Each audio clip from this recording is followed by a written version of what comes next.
はようございます。 Now many people call it a great book because it's that's kind of my train part of our collection.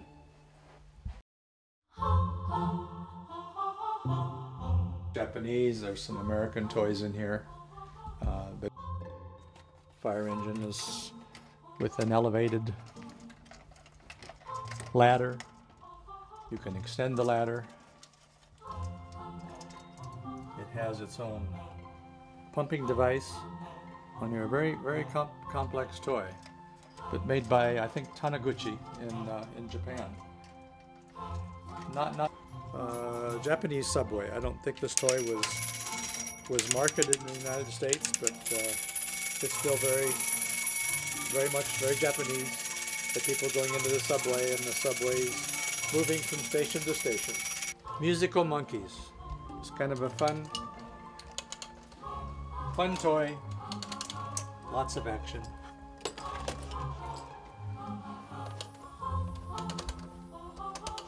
The drummer and cymbals. They're getting more excited, making more noise, playing the music faster.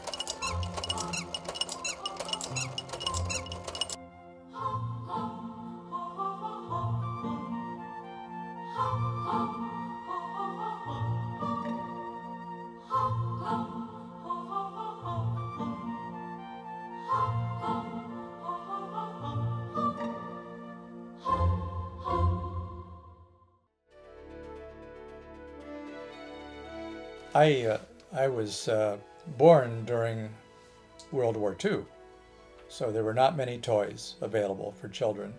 And my toys at that time were toys my brother handed down to me. Whatever my brother was 10 years older.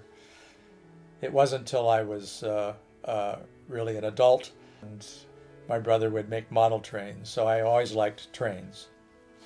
One time at a train show, somebody said, "Have you ever been to a toy show?" And we had not been to a toy show. So this was an antique toy show. So we went to an antique toy show, and I think between the two of us, we were so much more interested in toys because she found things that reminded her of her childhood. I found things that reminded me of my childhood. We were drawn to tin toys right away. We thought that the tin toys were the most colorful and accurate reproductions of toys. They seemed the most like toys to me. So we started collecting tin toys, mostly lithographed tin toys. And we would buy just things that we liked, nothing in particular. It wasn't a specific brand or a specific type of toy, just things that appealed to us. After you've been collecting for as many years as we have, when you see something you haven't seen before, you get excited, just because I've never seen that. And I believe at one toy show, a friend of mine showed me a toy by Topley. And it might have been a toy like this. And he showed this toy and he wound it up, and it did its little jump rope with the animals and so forth, and it was just comical. It was fun. So we thought that would be nice to collect. So we started looking for other toys.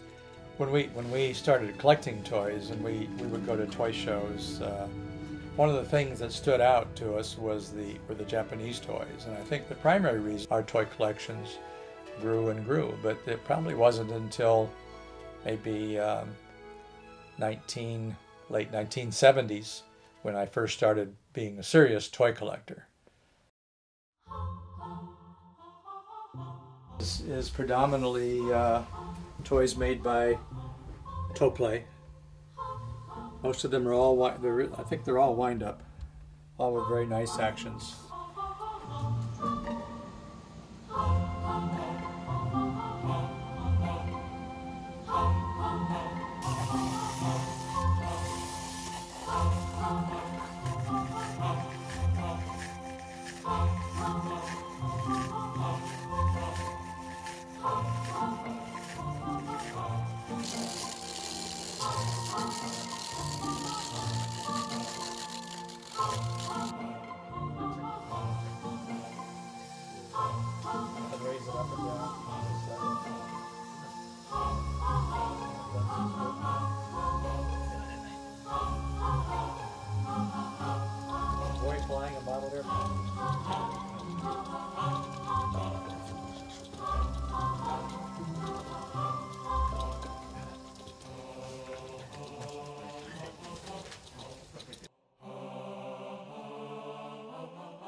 found TPS brand, or the Toplay brand, was just by buying a toy at a show and then finding another one, and pretty soon you have 1970s when I first started being a serious toy collector. Unique.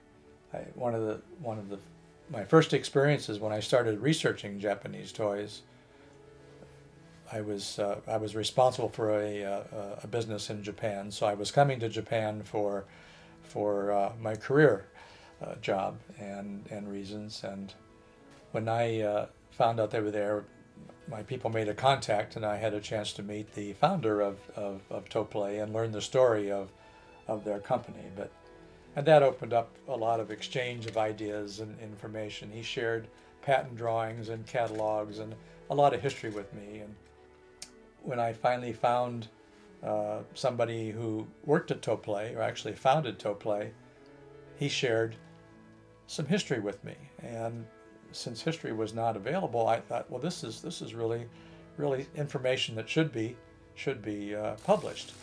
So that's where I got the idea to write a book about the Japanese toys, a history of Toplay, or any company really. And for an American to go to Japan and say, tell me the history of Toplay or Nomura or Alps and so forth, there are no books written about this history. So every time I see this toy, I think of him, and there's no place else that people can go. So when I did my first book on Toplay toys, then many people were glad. All right. I think anytime somebody collects something, regardless of what it is, that you enjoy, you hope that somebody else enjoys it too. You know, you just like we are sharing toys together today. You always hope that there's somebody else who likes what you do, and when you've collected for many years and have things that are maybe unique or special, that you'd like people to see them. So the last thing you would want to happen is for them to be thrown away in the trash. So it's always I think a goal of any collector to have it be someplace where it's appreciated. So when I look at these types of toys, as you get older, you know if your children are interested or not, if they really would like them. If they don't, I think every collector wants to make sure their collection is in the hands of somebody else who will appreciate it. People don't want to see it go away, regardless.